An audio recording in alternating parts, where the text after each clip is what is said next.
आइए विज्ञान के इस क्लास में आज जिन विषय के ऊपर चर्चा करने जा रहे हैं वह टॉपिक्स आपके बोर्ड पर लिख दिया गया है।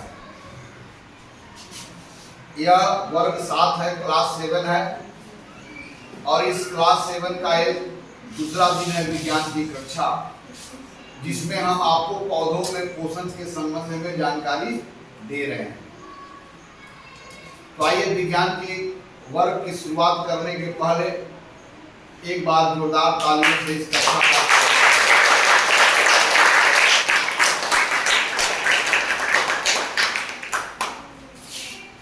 तो आज हम लोग क्या सीखने जा रहे हैं? What we are going to learn today, पौधों द्वारा भोजन संश्लेषित करने का प्रक्रिया। किस प्रक्रिया के द्वारा पौधे भोजन को संश्लेषित करते हैं?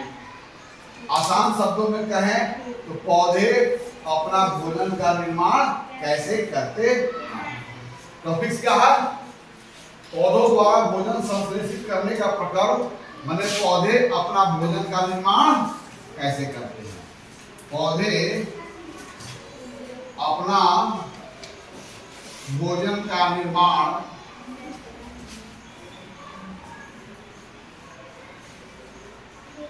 कैसे करते हैं?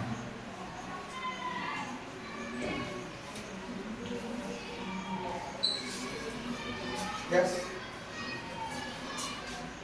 तो मैं टॉपिक को बता देता हूं।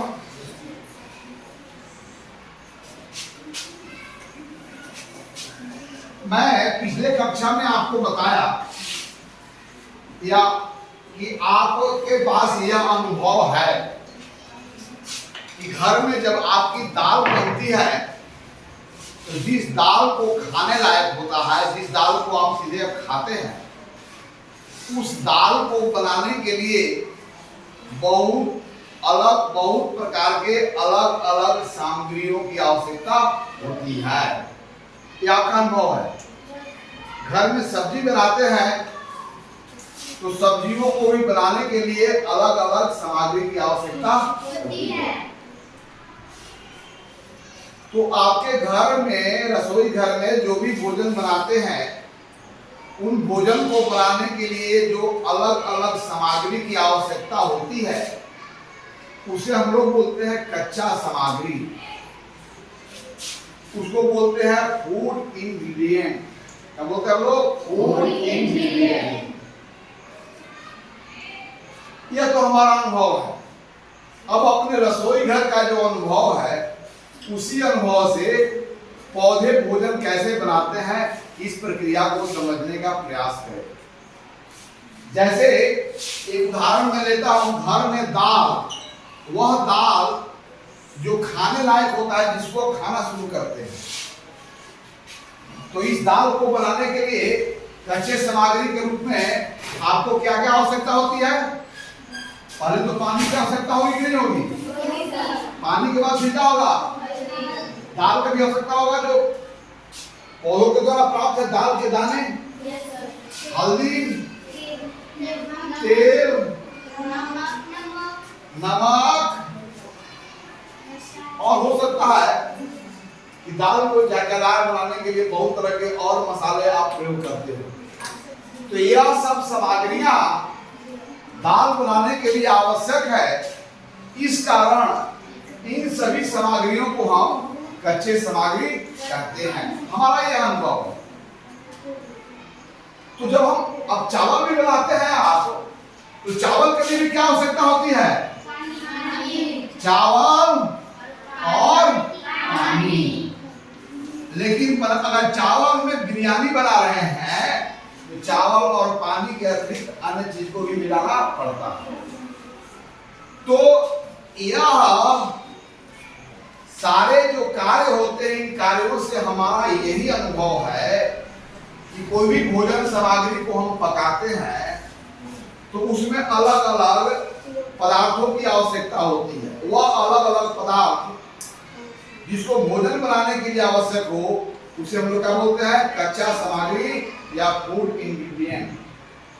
अंडरस्टैंड? अब यही अनुभव को हम पौधों के ऊपर लिए चलते हैं, तो क्या प्रश्न उठता है कि पौधे जब भोजन का निर्माण करते हैं तो उन्हें क्या क्या आवश्यकता होता है, अर्थात वह कौन कच्चा सामग्री है जिसका उपयोग करके पौधे अपना भोजन का निर्माण करते हैं। तो हम कार्बोहाइड्रेट की बात कर रहे हैं, पौधों द्वारा जो कार्बोहाइड्रेट की बात होता है। कार्बोहाइड्रेट के मतलब वह भोजन तत्व जिसका पाचन के उपरांत हमारा शरीर में ऊर्जा प्रदान करता है। ऊर्जा तो वसा के पाचन से भी होता है, कार्बोहाइड्रेट से भी होता है, लेकिन अधिकांश हमारे शरीर को जो ऊर्जा प्राप्त होता है वो कार्बोहाइड्रेट के पाचन से। तब यहाँ पर जानेंगे कि पौधे अपना जो भोजन का निर्माण करते हैं, कार्बोहाइड्रेट का निर्माण करते हैं, तो उनके लिए कौन कौन से कच्चे सामग्री की आवश्यकता है और वह कैसे प्राप्त करते हैं। जैसे आपका दाल बनाने के लिए पानी है, तो पानी को आपने कहां से लाया? नल से लाया, कुआं से भी लाया, चापाकल से लाया। चीनी कहां से है? नमक कहां से लाया? बाजार से लाया। तेल कहां से लाया? बाजार से। मसाले भी बाजार से लाया। तो भोजन बनाने के लिए जिन सामग्रियों की आवश्यकता था वह सामग्री एक जगह उपलब्ध नहीं थे, कोई यहाँ थे, कोई वहां थे, कोई वहां थे। अब हर जगहों से अपने कच्चे सामग्री को इकट्ठा करके रसोई घर में लाया, फिर उसको पकाया। तब यहाँ पर प्रश्न उठता है कि पौधे अपने भोजन निर्माण के लिए कौन कौन से कच्चे सामग्री का प्रयोग करते हैं और वो कहां से प्राप्त करते हैं। तो पौधे अपने भोजन निर्माण के लिए कौन कौन से सामग्री की जरूरत उनको होती है और वो सामग्रियां कहां से प्राप्त करते हैं और कैसे प्राप्त करते हैं। चलिए दाल वाली भी, दाल बनाने के लिए आपको दाल चाहिए, ग्रेन इसको अनाज के रूप में, ये दाल लिख रहे हैं अनाज। फिर क्या चाहिए? पानी चाहिए। फिर क्या चाहिए? हल्दी चाहिए, हल्दी और मसाला। फिर क्या चाहिए? तेल चाहिए। फिर क्या चाहिए? प्याज भी आवश्यकता पड़ सकता होगा। चलिए, क्या आपके पास यह सब सामग्री उपलब्ध हो गया तो क्या दाल तैयार हो गया? इस दाल को पकाने के लिए आपको उष्मा की आवश्यकता है। किसका आवश्यकता है? यानी कि इस दाल को तैयार करने के लिए आपको उष्मा की आवश्यकता है। और यह उष्मा कैसे प्राप्त करते हैं? आप कैसे प्राप्त करते हैं उष्मा? कैसे? ईंधन को जला करके। उष्मा प्राप्त करने का बहुत तरीका हो सकते हैं। जीवाश्म ईंधन को जला करके, इलेक्ट्रिक हीटर का भी उपयोग करके आप किसी भी तरीका से उष्मा प्राप्त करते हैं। लेकिन इन कच्चे सामग्रियों के बाद आपको आवश्यकता होगी इनको पकाने के लिए उष्मा की। तो क्या पौधे जब अपने भोजन तैयार करते हैं तो उन्हें किस किस चीज की आवश्यकता होती है? उन्हें होती है कार्बन डाइऑक्साइड की आवश्यकता। CO2 कार्बन डाइऑक्साइड एक प्रकार का गैस है जो हमारा वायुमंडल का मुख्य घटक है ना। हमारे आसपास जो वायुमंडल है, जो वायु का घेरा है, उस वायु का एक मुख्य घटक CO2 है, कार्बन डाइऑक्साइड। तो पौधे को कार्बन डाइऑक्साइड की आवश्यकता है, गैस की। और इन्हें क्या आवश्यकता है? खनिज लवण की। और इन्हें क्या आवश्यकता है? पानी की। पौधे अपना भोजन तैयार करने के लिए उन्हें आवश्यकता है कार्बन डाइऑक्साइड गैस का, जो हमारा वायुमंडल में मौजूद है, खनिज लवण जो मिट्टियों में मौजूद है, जल जो मिट्टी में मौजूद है। मतलब मिट्टी में उपस्थित जल का ही ये उपयोग करते हैं। जल तो वायुमंडल में भी उपस्थित है, जल वाष्प जल नदियों में भी उपस्थित है, जल मिट्टी में भी उपस्थित है। लेकिन पौधे जिस जल का उपयोग करते हैं अपने भोजन निर्माण के लिए, वह जल कहां पर उपलब्ध होता है? अब सवाल यह उठता है कि जिस प्रकार हमारा सभी कच्चे सामग्री को हम रसोई घर में पकाते हैं, यानी कि एक खास स्थान होता है जहां पर भोजन पकाने का काम होता है, तो क्या पौधों में भी कुछ ऐसा है कि पौधों पे क्या सभी भागों में भोजन का निर्माण होता है या पौधों के किसी खास भाग में भोजन का निर्माण होता है? जैसे आपके पूरे मकान के सभी क्या कमरे में भोजन बनाने का काम होता है? इसमें कोई पार्टिकुलर रूम होता है जिसमें भोजन बनाने का काम होता है। तब यहां पर होता क्या पौधे के सभी भागों में, पौधे को मुख्यतः 3 भाग में बांटा गया है। एक भाग होगा जो मिट्टी के नीचे है जिसे जड़ कहते हैं, एक भाग होगा जो मिट्टी से ऊपर है और जो पौधा को मजबूती प्रदान करता है जिसे तना कहते हैं, और तीसरा भाग क्या है? पत्ती है। तब यह पौधे भोजन बनाने के लिए CO2 की आवश्यकता है, खनिज लवण की आवश्यकता है, पानी की आवश्यकता है, और यह वायुमंडल में है, यह मिट्टी में है, यह मिट्टी में है, और यह सभी चीज इनका रसोई घर कहां होगा? पत्ती में। तब सवाल उठता है कि ये सभी चीज पत्तियों तक कैसे पहुंचते हैं? अगर पत्तियों तक पहुंच भी गए तब दूसरा सवाल उठेगा कि जिस प्रकार भोजन पकाने के लिए, बनाने के लिए हमें उष्मा की आवश्यकता है, क्या पौधों को भी उष्मा की आवश्यकता है? यदि पौधों को भी उष्मा की आवश्यकता है तो यह उष्मा कहां से प्राप्त करते हैं? जैसे हमारा जो अनुभव है रसोई घर में, हम उष्मा कहां से प्राप्त करते हैं? LPG से, जीवाश्म ईंधन में लकड़ियों को जला करके, गोइठा जला करके, LPG जला करके, है ना, या हम लोग सोलर हीटर का प्रयोग करके, इलेक्ट्रिक हीटर का प्रयोग करके, जो भी हो। तो क्या पौधों को भी भोजन बनाने के लिए उष्मा की आवश्यकता है? यदि उष्मा की आवश्यकता है तो यह उष्मा कहां से प्राप्त करते हैं? क्योंकि पौधों को तो लकड़ियों को जलाते हुए देखा नहीं है, पौधों को LPG गैस का प्रयोग करते हुए देखा नहीं है, लेकिन पौधों को भोजन पकाने के लिए भी उष्मा की आवश्यकता है, तो यह उष्मा कहां से प्राप्त करते हैं? From where they get heat energy and what way they get heat energy. Understand? तो आइए इन्हीं बातों पर हम विस्तार पूर्वक आपके साथ चर्चा करते हैं। तो आपको समझ में आ गया, यानी कि हमें क्या समझना है कि पौधे को भोजन निर्माण के लिए किन किन कच्चे सामग्रियों की आवश्यकता है, और वह कच्चा सामग्री पौधे के किन भागों में इकट्ठा होते हैं और कैसे पहुंचते हैं, और जब वहां पर पहुंचते हैं तो इनको पकाने के लिए, इनको बनाने के लिए उन्हें उष्मा कहां से प्राप्त होता है। इन्हीं बातों के बारे में हमें विस्तार पूर्वक आपके साथ मिलकर चर्चा करेंगे। डरता हूं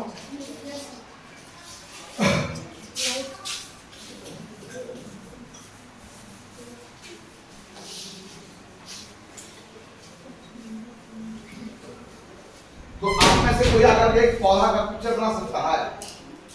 can you draw a picture of any tree? जहां पर आपको रूट, शूट एंड लीफ को दिखाना होगा। आओ आओ, तेज से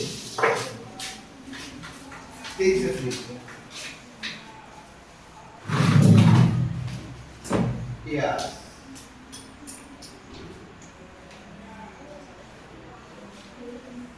पत्ती दिखाना जरूर, पत्ती दिखाना।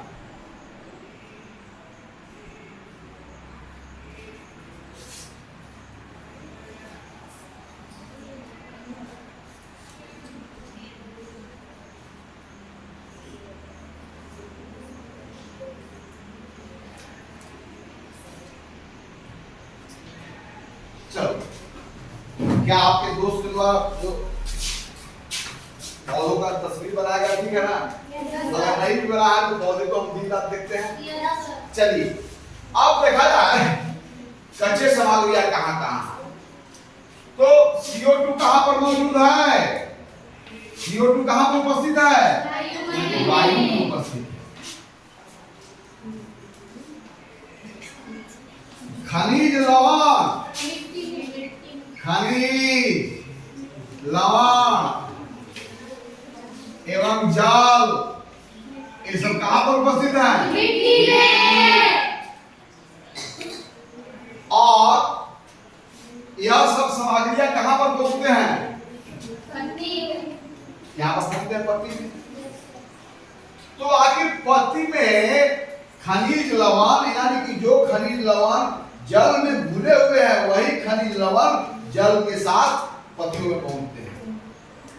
तो यह जड़ जो पौधों का जड़ है, मिट्टी में जल और उपस्थित उसमें घुले हुए खनिज लवण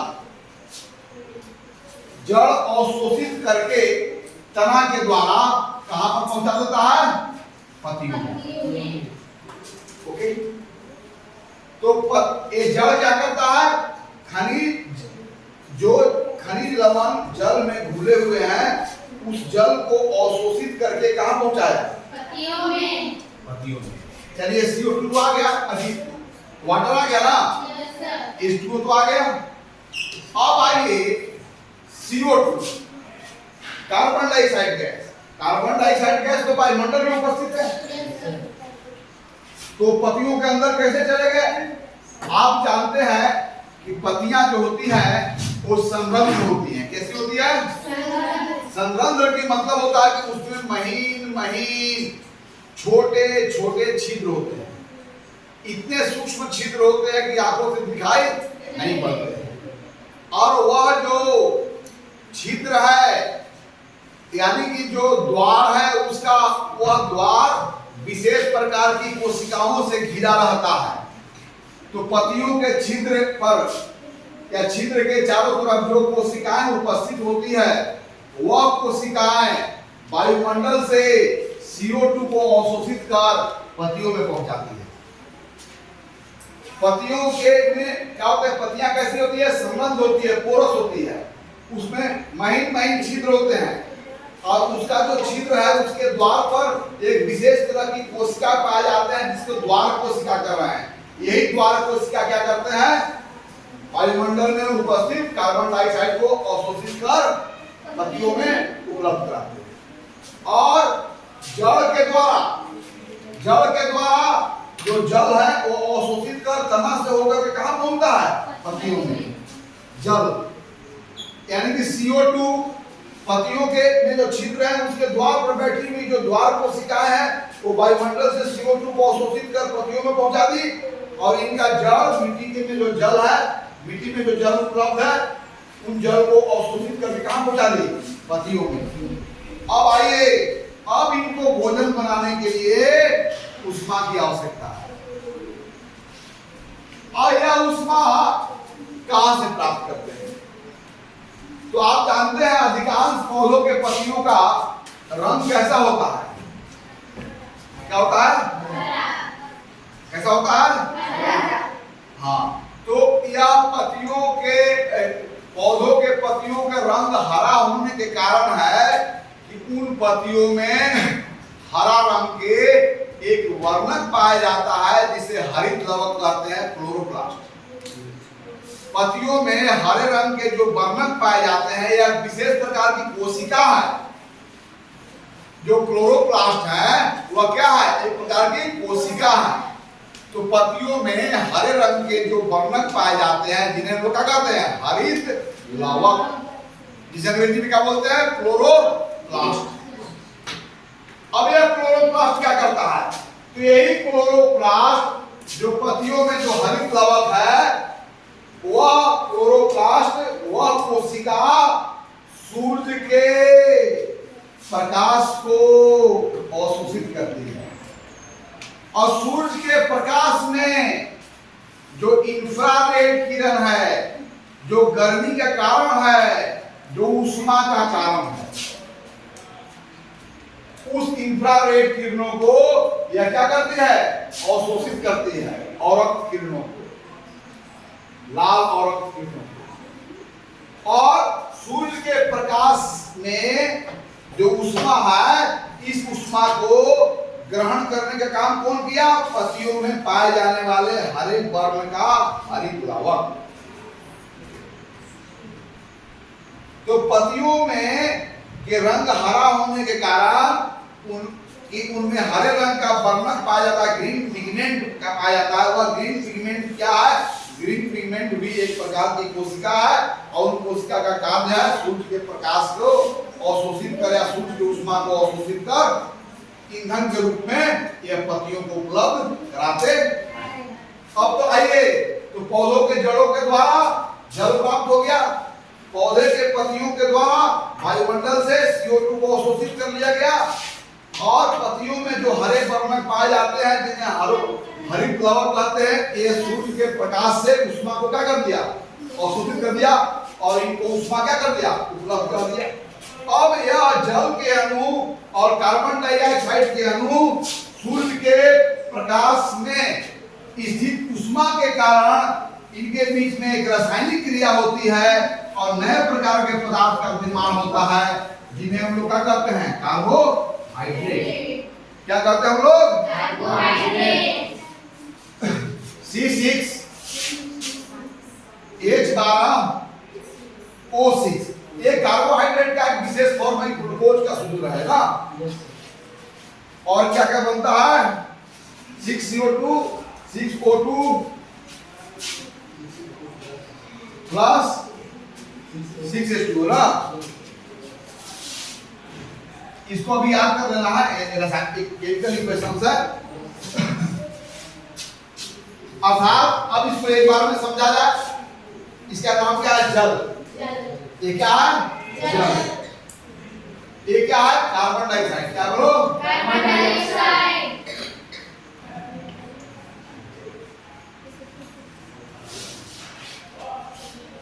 ये क्या है? ग्लूकोज। यह क्या है? ऑक्सीजन। और यह क्या है? जल। अर्थात जब पत्तियों में जल, कार्बन डाइऑक्साइड, जड़ों के द्वारा जल और पौधों में जो छिद्र होते हैं उनके द्वार कोशिकाओं के द्वारा वायु से CO2 को उपलब्ध करा दिया गया। दोनों कच्चा सामग्री कहां पहुंच गए? पत्ती में। तब पत्तियों में पाए जाने वाले हरे रंग का वर्णक हरित प्लवक जिसे कहते हैं, वो विशेष प्रकार की कोशिका है। यह कोशिका क्या करते हैं? सूर्य के प्रकाश में ऊष्मा होती है, सूर्य के प्रकाश में ऊष्मा को क्या करती है? अवशोषित करके और उपलब्ध कर देती है। और इस ऊष्मा के कारण पौधों का भोजन पक के तैयार हो गया। तो पौधे जब भोजन बनाते हैं तो कार्बोहाइड्रेट का निर्माण करते हैं, ऑक्सीजन छोड़ते हैं और जल जो है वाष्प के रूप में छोड़ते हैं। इसलिए पौधों के नजदीक जब जाओगे, जाड़ा के दिन में भी जाओगे तो वहां पर गर्मी का एहसास होगा। उनकी पत्तियों से जल वाष्प के रूप में उत्सर्जित होते रहते हैं, जिन्हें वाष्पोत्सर्जन कहते हैं ना। तो यह जल, कार्बन डाइऑक्साइड, प्रकाश, सूर्य के प्रकाश से ऊष्मा की उपस्थिति में जल और कार्बन डाइऑक्साइड संयोग कर ग्लूकोज का निर्माण करते हैं, कार्बोहाइड्रेट का, कार्बोहाइड्रेट बोलेंगे, कार्बोहाइड्रेट का निर्माण करते हैं तथा वायुमंडल में क्या क्या छोड़ते हैं? ऑक्सीजन। और यहाँ पर जल किस रूप में छोड़ते हैं? वाष्प रूप में। यहाँ पर जल वायुमंडल में जो उत्सर्जित होता है किस रूप में? अब देखो पौधे कितना बेटर है, हाउ बेटर दे आर। देखो अगर ऑक्सीजन हमारे शरीर को 1 सेकंड भी मिलना बंद हो जाए तो हमें अकबकाहट हो जाएगी और कुछ देर अगर रोक दिया जाए तो हमें मौत भी हो सकती है। इसलिए ऑक्सीजन को जीवन शक्ति कहा जाता है। अगर ऑक्सीजन ना हो तो हम लकड़ियां को जला नहीं सकते हैं। जितने भी चीजों को बर्निंग हो रही है, यह बर्निंग कैसे पॉसिबल है? ऑक्सीजन के द्वारा। क्योंकि बर्निंग भी एक रासायनिक क्रिया है। जब कोई पदार्थ ऑक्सीजन के साथ संयोग करके ऑक्साइड का निर्माण करता है तो इसी प्रक्रिया को हम बोलते हैं ऑक्सीडेशन। या जब इसमें ज्वाला उष्मा हो जाए, इसी प्रक्रिया में विशेष प्रकार के बर्निंग को हम लोग क्या बोलते हैं? उसको बर्निंग बोलेंगे, जिसमें ज्वाला उत्पन्न हो, बात आगे करेंगे। तो यहाँ पर पौधे देखिए कितने खूबसूरत है। एक वायुमंडल में उपस्थित कार्बन डाइऑक्साइड, मिट्टी में उपस्थित जल और सूर्य के प्रकाश में उपस्थित ऊर्जा का उपयोग करके यह अपने लिए भी खुद भोजन का निर्माण करते हैं और आपके लिए भी करते हैं। तो सिर्फ यह भोजन कार्बोहाइड्रेट का ही निर्माण नहीं करते हैं, बल्कि हमको शोषण के लिए ऑक्सीजन भी उपलब्ध कराते हैं और वायुमंडल में नमी बना रहे, इसलिए जलवाष्प भी छोड़ते हैं। अर्थात पौधों के द्वारा जो जल अवशोषित किया जाता है उस जल के कुछ भाग का उपयोग कार्बोहाइड्रेट में होता है और जल के कुछ भाग फिर क्या होता है वाष्प के रूप में पौधे वायुमंडल में मुक्त कर देते हैं। अंडरस्टैंड? समझे? तो यहां पर यह समझना है, यहां पर इस प्रश्न का भी उत्तर मिल गया कि पौधे का पत्ती का रंग हरा क्यों होता है। सभी पौधे का नहीं, लेकिन अधिकांश पौधे के पत्तियों का रंग क्या होता है? हरा होता है। यदि वो हरा नहीं होता तो उनमें क्लोरोफिल नहीं होता, क्लोरोफिल नहीं होता तो सूर्य के प्रकाश में जो ऊष्मा है उसको अवशोषित नहीं कर पाते, और ऊष्मा को अवशोषित नहीं कर पाते तो कार्बोहाइड्रेट का निर्माण नहीं हो पाता। तो पौधे बहुत ही स्वावलंबी है, पौधे बहुत ही क्या है? आत्मनिर्भर है ना। अब है इसकी बहुत जांच है कि पौधे के पत्तियों में कार्बोहाइड्रेट का निर्माण कैसे होता है। इस जांच को करने के लिए हम एक्टिविटी करेंगे, है ना। हम अब आइए, तो पौधे अपना भोजन का निर्माण सूर्य के प्रकाश में स्थित ऊष्मा के द्वारा करते हैं। इस कारण पौधे के द्वारा जो खाद्य संश्लेषण होता है उस प्रक्रम को क्या कहते हैं? प्रकाश संश्लेषण। क्या कहते हैं लोग? प्रकाश के उपस्थिति में संश्लेषण होता है। किसके उपस्थिति में संश्लेषण होता है? अब प्रकाश कहने का मतलब क्या? चांद के प्रकाश, चांद से प्रकाश निकलता है। क्या मून लाइट के प्रकाश से पौधे अपना भोजन बना सकते हैं? क्योंकि मून लाइट में इंफ्रारेड किरण नहीं है, और जब इंफ्रारेड किरण नहीं है तो उसमें ऊष्मा भी नहीं है। इसलिए चांदनी रात कैसी होती है? ठंडी होती है। उस प्रकाश में ठंडापन है, क्योंकि प्रकाश में जो गर्मी का कारण है इंफ्रारेड। तो जब सूरज के प्रकाश धरती पर पड़ती है, सूरज के प्रकाश जब चांद पर पड़ती है और चांद से जब प्रकाश हम तक आती है, तो सूरज के प्रकाश जब सीधे पड़ा चांद पर तो चांद के सतह के द्वारा इंफ्रारेड किरणों को क्या कर दिया गया? ऑब्जर्व कर लिया गया, और इंफ्रारेड किरण को ऑब्जर्व करके बाकी किरणों को रिफ्लेक्ट कर दिया गया।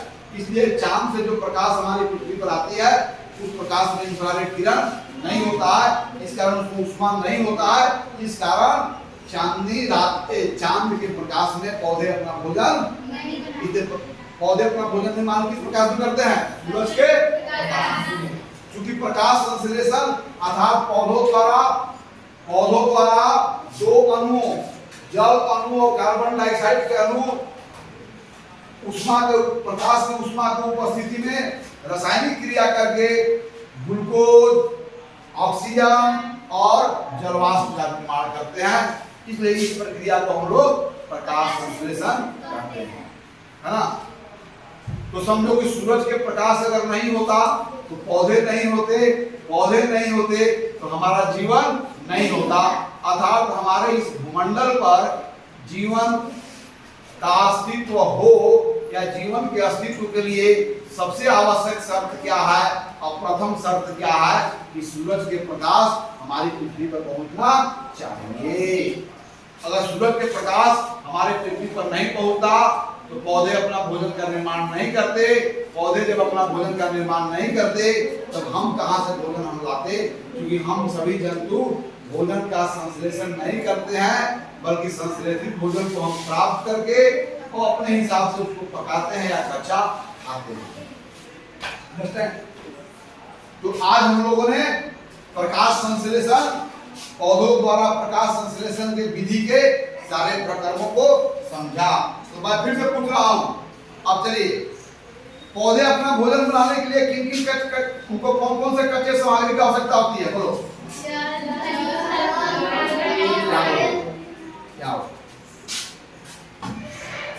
तो पौधे अपना भोजन बनाने के लिए किन किन कच्चे सामग्रियों को प्रयोग करते हैं? किसका प्रकाश? Very fine, very. बताइए कि पौधों में भोजन बनने के काम पौधे के किस भाग में होता है? ये पत्ती को रसोई घर कहा जाता है। Yes, sir. पत्ती को रसोई घर क्यों कहा जाता है? क्योंकि पौधे में भोजन बनने का काम पत्तियों में होता है, इसलिए पत्तियों का क्या रहता है? रसोई घर। अच्छा, अब मुझे बताइए पत्तियों में जल कहां से पहुंचते हैं? जड़ से। और वह जल कहां से प्राप्त करता है? मिट्टी से। पौधे के पत्तियों में कार्बन डाइऑक्साइड कहां से पहुंचते हैं? वायु से। वायुमंडल से ना। अब आप बताइए कि इन जल और कार्बन डाइऑक्साइड दोनों अणुओं को रासायनिक क्रिया जुड़ करके कंबाइन होता है केमिकली, और तब जो कार्बोहाइड्रेट ये सब का निर्माण होता है। तो मुझे बताइए कि इन दो अणुओं का संयोग किसके कारण संभव हुआ? और किसके उष्मा? इसीलिए पौधों के द्वारा भोजन निर्माण के विधि को प्रकाश संश्लेषण विधि क्यों कहा जाता है? अब तो आप समझ गए। क्योंकि पौधे भोजन का निर्माण सूर्य के प्रकाश की उपस्थिति में ही करते हैं, या सूर्य के प्रकाश का होना अनिवार्य है। इस कारण पौधों द्वारा बनाए जाने वाले भोजन निर्माण की विधि को हम लोग क्या कहते हैं? अब बताइए, जब पौधे भोजन का निर्माण करते हैं तो उत्पाद के रूप में, प्रोडक्ट के रूप में कौन कौन से पदार्थों का निर्माण करते हैं? बोलो।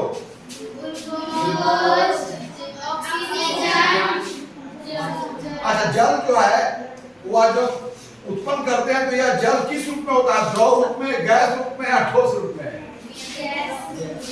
इसे जलवाष्प बोलते हैं ना, समझे ना? अब मुझे बताइए पत्तियों में वह क्या है जो सूर्य के प्रकाश को अवशोषित करता है? पत्तियों में पाए जाने वाला वो कौन सा पदार्थ है जो सूर्य के प्रकाश को अवशोषित करता है? बोलो, यहाँ बोलो, कौन सा है? बोलो। हरित लवण। हरित लवण। कब लोग? हरित लवण। उसको हम लोग क्या बोलेंगे अंग्रेजी में? क्लोरोप्लास्ट। क्लोरोप्लास्ट, समझा ना?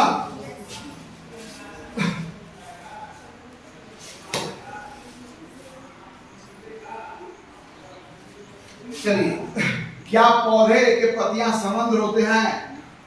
क्या पौधे के पत्ती छिद्र युक्त होते हैं? हाँ, छिद्र युक्त होते हैं, और वह छिद्र पर एक द्वार बना होता है ना, तो वह द्वार पर बैठी हुई कोशिकाएं वायुमंडल से कार्बन डाइऑक्साइड को अवशोषित करती है।